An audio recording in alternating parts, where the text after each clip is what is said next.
अच्छा, तो बाजार में जो ये जैव उर्वरक अवेलेबल हैं, उनके क्या प्रकार हैं और आपका प्रोडक्ट कैसे उनसे बेहतर है? तो किसान को लो कॉस्ट में ऑर्गेनिक फार्मिंग, ये हमारा जो मेन उद्देश्य है वो हो जाता है।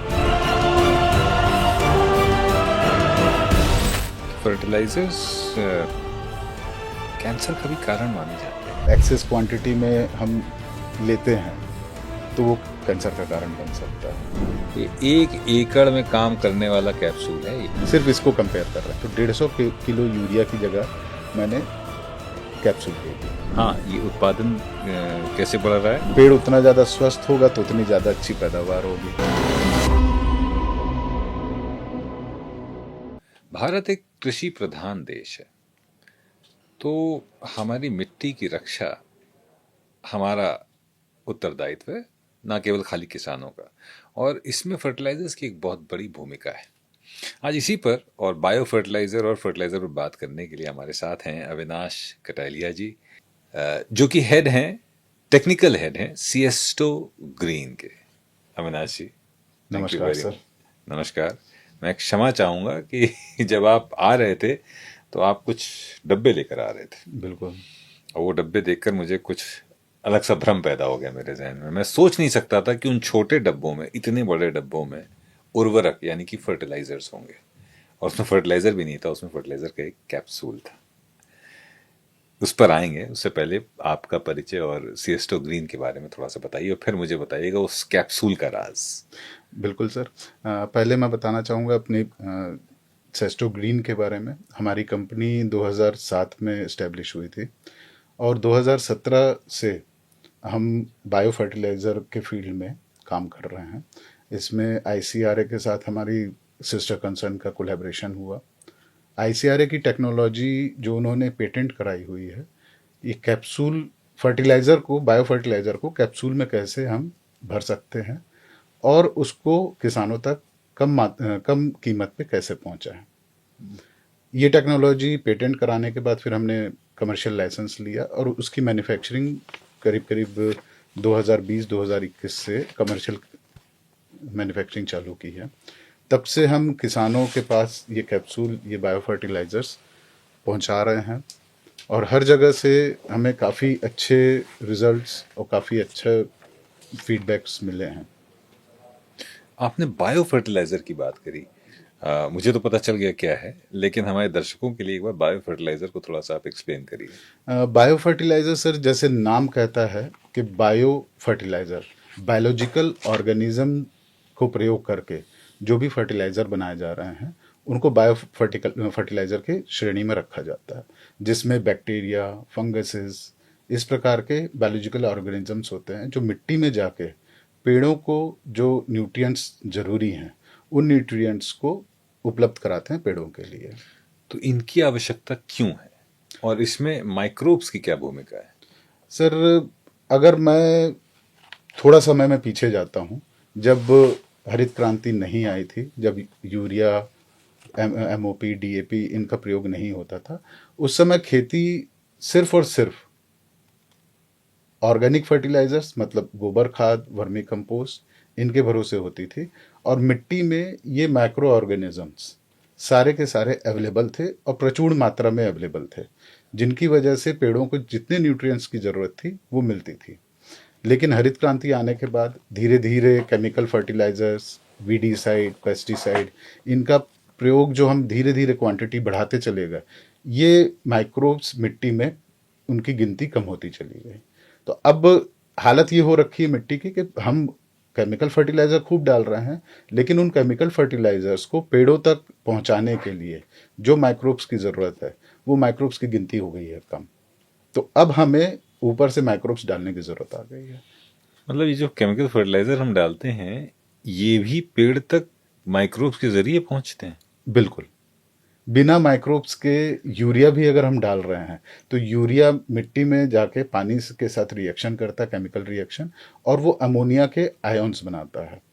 पेड़ को जो नाइट्रोजन का रूप चाहिए है वो नाइट्राइट या नाइट्रेट होता है। अमोनिया को कन्वर्ट करने के लिए नाइट्राइट या नाइट्रेट में बैक्टीरिया का ही प्रयोग होता है।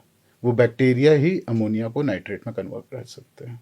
अगर कोई बंजर भूमि है, बंजर भूमि हम उसको बोलेंगे जिसमें माइक्रोब्स नहीं है या कोई भी कार्बन कंटेंट नहीं है, उसमें भी अगर हम सिर्फ यूरिया डाल रहे हैं तो खेती नहीं हो सकती जब तक माइक्रोब्स नहीं होंगे।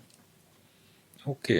अच्छा, तो बाजार में जो ये जैव उर्वरक अवेलेबल हैं उनके क्या प्रकार हैं, और आपका प्रोडक्ट कैसे उनसे बेहतर है? देखिए अभी बाजार में बहुत सारे बायो फर्टिलाइजर जैव उर्वरक अवेलेबल हैं, जैसे पाउडर फॉर्म में अवेलेबल हैं, लिक्विड फॉर्म में हैं, और अब हमारा कैप्सूल फॉर्म में आ रहा है। इसमें मेन जो बायो फर्टिलाइजर जब हम देखते हैं तो उसमें सबसे मेन चीज़ होती है कि बायोलॉजिकल ऑर्गेनिजम्स की गिनती कितनी है, वही उसका मापदंड है कि कितना अच्छा है या उसकी क्वालिटी कैसी है, उसकी इफेक्टिवनेस कैसी आएगी। जितने ज़्यादा बैक्टीरिया होंगे उतना ज़्यादा वो काम करेंगे मिट्टी में जाकर, उतना ज़्यादा खाना बनाएंगे। तो ये जो ट्रेडिशनल फर्टिलाइजर्स जो आते हैं, जो बोरों में आते हैं, जी, उनमें भी ये बायोलॉजिकल जो ऑर्गेनिजम्स उसमें उनमें भी रहते रहते हैं। हैं? जी, अच्छा। जितने भी बायो फर्टिलाइजर मार्केट में हैं सब में बैक्टीरिया वही है, मिट्टी में वो बैक्टीरिया ऑलरेडी हैं भी। अब पाउडर में जो बायो फर्टिलाइजर आ रहा है तो उसमें अगर मैं सीएफयू की बात करूं, सीएफयू क्योंकि आप बैक्टीरिया को गिन नहीं सकते तो कॉलोनी फॉर्मिंग यूनिट्स के रूप में गिना जाता है। तो सीएफयू जब हम गिनते हैं तो 1 ग्राम पाउडर में सिर्फ 5 करोड़ सीएफयू है, 5 करोड़ बैक्टीरिया हैं सिर्फ?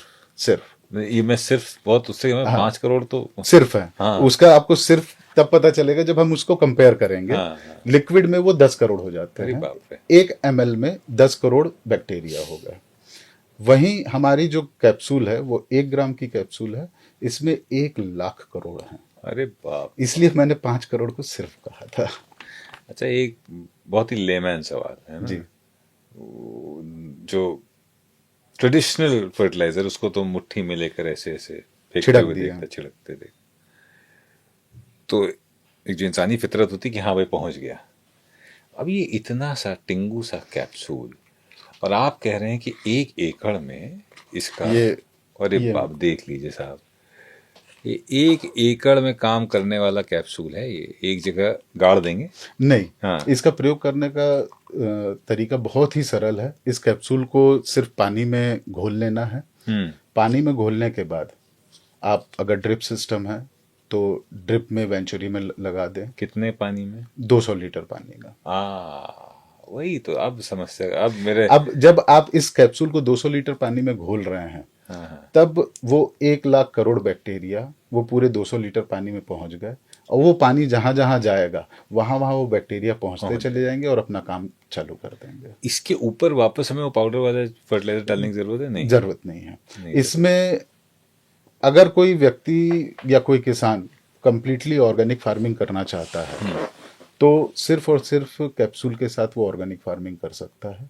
कोई किसान सेमी ऑर्गेनिक करना चाहता है कि मुझे केमिकल फर्टिलाइजर भी डालना है और हम ऑर्गेनिक भी करना चाहते हैं साथ में, थोड़े मतलब केमिकल फर्टिलाइजर कम करें, तो उस केस में भी केमिकल फर्टिलाइजर हम 80 to 90% कम कर सकते हैं।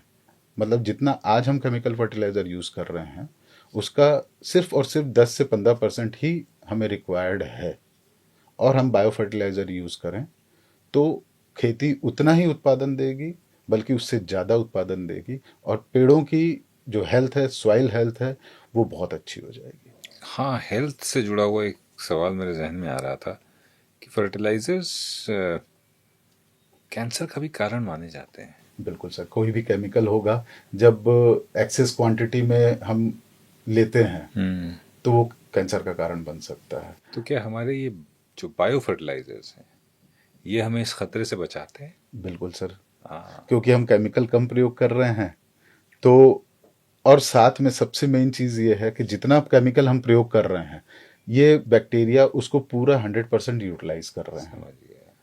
तो पेड़ों में जो रेसिडुअल है केमिकल का जो कैंसर का कारण बनता है। कारण बन सकता है, वो रेसिडुअल कम हो जाता है। अच्छा, जो फर्टिलाइजर में जो केमिकल है जो यूज हो गया, जी, वो कैंसर का कारण नहीं बनेगा? वो कैंसर का कारण नहीं बनेगा, रेसिडुअल वाला बनेगा। रेसिडुअल जो उसमें बच गया है पेड़ों में, उसकी मात्रा बची हुई है, वो कैंसर का कारण बनता है। जैसे हमको सेब खा रहे हैं हम, सेब में जो केमिकल बचा हुआ है हाँ हाँ हाँ, वो कैंसर का कारण बनेगा। लेकिन जो उपयोग हो गया, जो न्यूट्रिएंट्स बन गए नाइट्रोजन के रूप में, पोटास के रूप में या फॉस्फेट के रूप में, तो वो हमें हानि नहीं पहुंचाते हैं।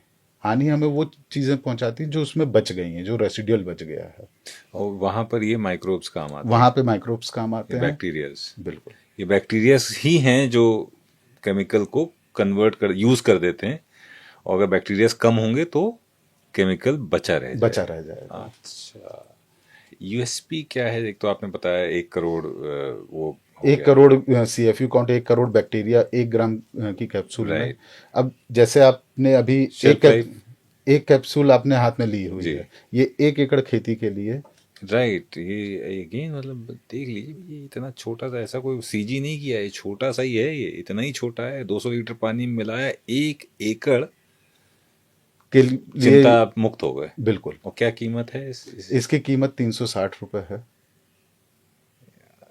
मतलब हद्दी हो गई, तो आप फ्री में ही बेच रहे हैं बेसिकली। ये लीजिए। अब इसमें जब मैं अगर 1 एकड़ की खेती का फर्टिलाइज़र हाथ में इस तरीके से पकड़ा हूँ, अब इसी को मैं कंपेयर करता हूँ केमिकल फर्टिलाइज़र से, तो उसमें मुझे 150 किलो यूरिया लगेगा। सिर्फ इसको कंपेयर कर रहे हैं तो 150 किलो यूरिया की जगह मैंने कैप्सूल ले ली।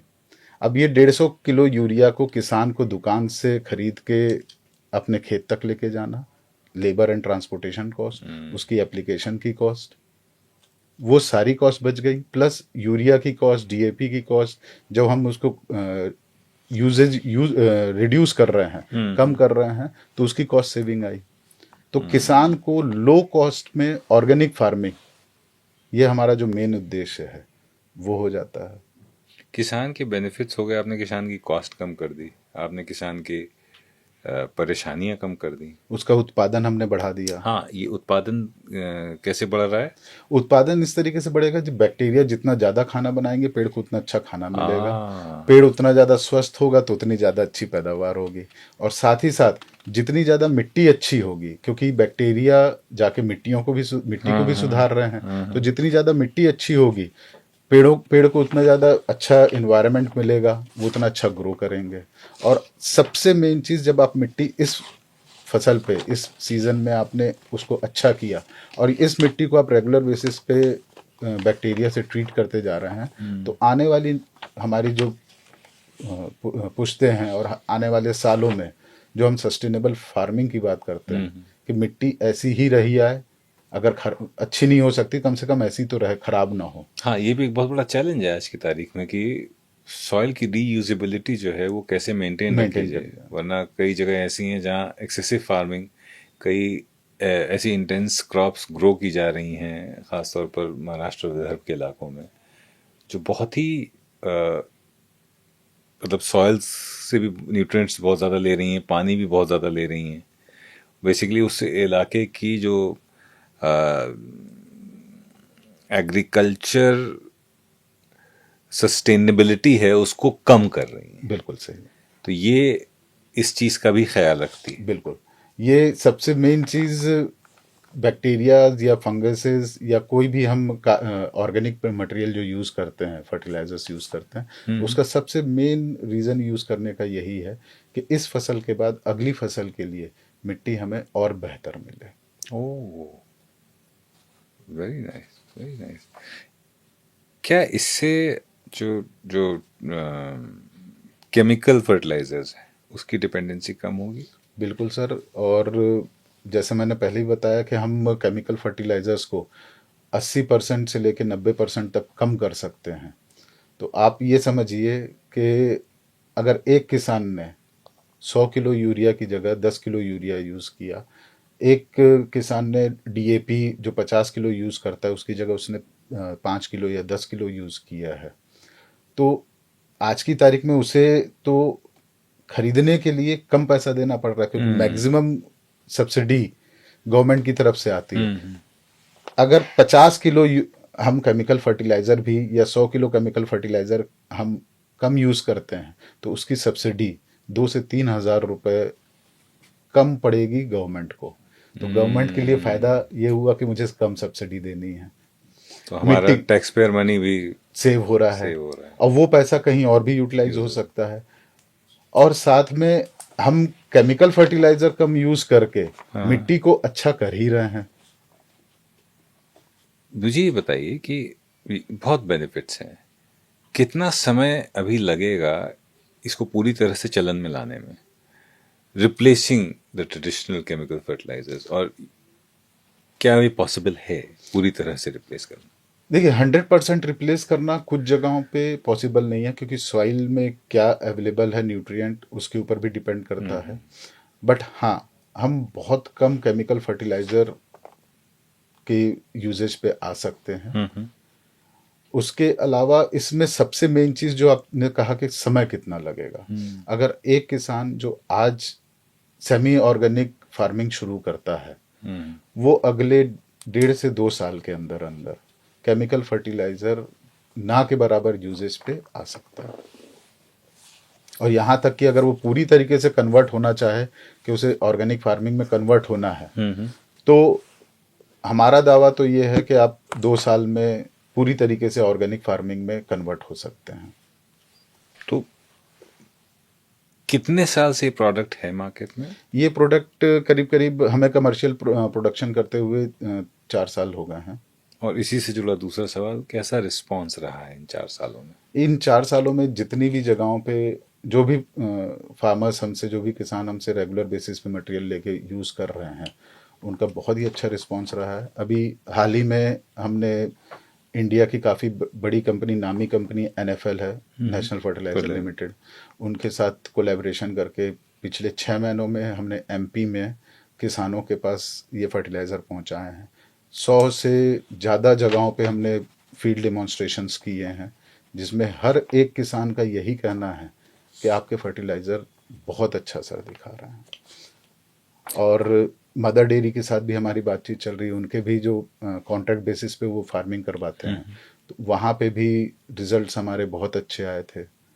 सभी किसानों ने ये कहा कि भाई आप, हमने पहली बार में, पहली फसल में केमिकल फर्टिलाइज़र हमने आधा कर दिया और बायो फर्टिलाइज़र यूज़ किया, पैदावार हमारी ज़्यादा आई है।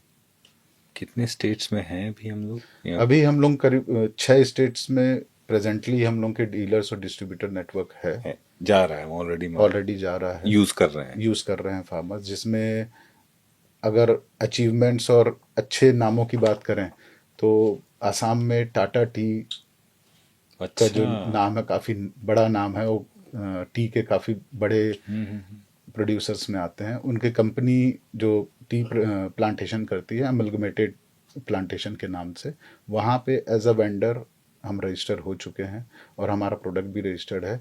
2 साल की पूरी उन्होंने रिसर्च करी, प्रोडक्ट का एफिशिएंसी चेक करी, उसके बाद फिर उन्होंने रजिस्ट्रेशन दिया।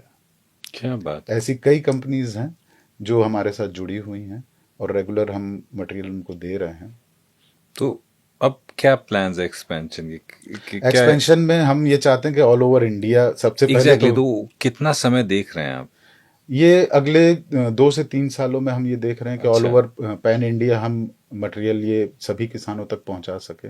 साथ में ही अभी प्रेजेंटली हम इंटरनेशनल मार्केट में काफ़ी अच्छा हमारा रिस्पांस चल रहा है जी। इसमें केनिया, मलावी और कई ऐसे अफ्रीकन कंट्रीज़ हैं जहाँ पे हमने लाइसेंस ले लिया, हमारे इंपोर्टर्स हैं और वो रेगुलर बेसिस में मटेरियल हमसे परचेज कर रहे हैं। वहाँ क्योंकि सब्सिडीज़ वगैरह तो है नहीं, तो वहाँ उनको केमिकल फर्टिलाइज़र बहुत महंगे पड़ते हैं। ये बायो फर्टिलाइज़र उनको काफ़ी सस्ते पड़ रहे हैं और बहुत अच्छे रिजल्ट्स आ रहे हैं। गवर्नमेंट ने भी एक्सेप्ट किया है और वहाँ रेगुलर बेसिस पे मटेरियल जा रहा है। यहाँ तक कि हमने डेजर्ट में भी फार्मिंग करके अरे इस प्रोडक्ट से दिखाई है। दुबई में हमारे एक क्लाइंट हैं, वो फार्मिंग करते हैं केमिकल फर्टिलाइजर्स के साथ। उन्होंने एक एरिया में हमारे बायो फर्टिलाइजर्स के साथ फार्मिंग करी थी। केमिकल फर्टिलाइजर के पेड़ की हाइट उन्होंने ब्रिंजल पे, मतलब बैगन पे ट्रायल किया था। केमिकल फर्टिलाइजर के साथ अगर बैगन के पेड़ की साइज करीब करीब 1.5 फीट के आसपास आई थी, तो हमारे फर्टिलाइजर के साथ उस पेड़ की हाइट करीब करीब 2 से 2.5 फीट हो गई थी। अरे वाह। और प्रोडक्शन, फूल की रिटेंशन, फल की साइजेस, उसमें बहुत बढ़ोतरी। India one of the lowest per hectare produce जो है, वन ऑफ द लोएस्ट में आता है। जी। तो बायो एग्रीकल्चर को प्रमोट करके कैसे हम प्रोडक्टिविटी बढ़ा सकते हैं, क्या फोकस उस पर भी है? बिल्कुल सर। यील्ड यील्ड, ये या yield is the right word, yes.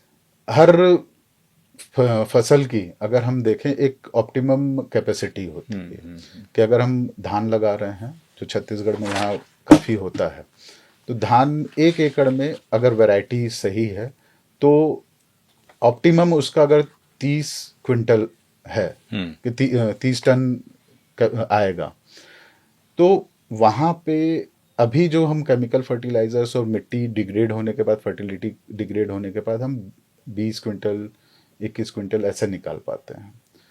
वहीं हमारे फर्टिलाइजर्स हर फसल में ऑप्टिमम यील्ड देने का क्षमता रखते हैं।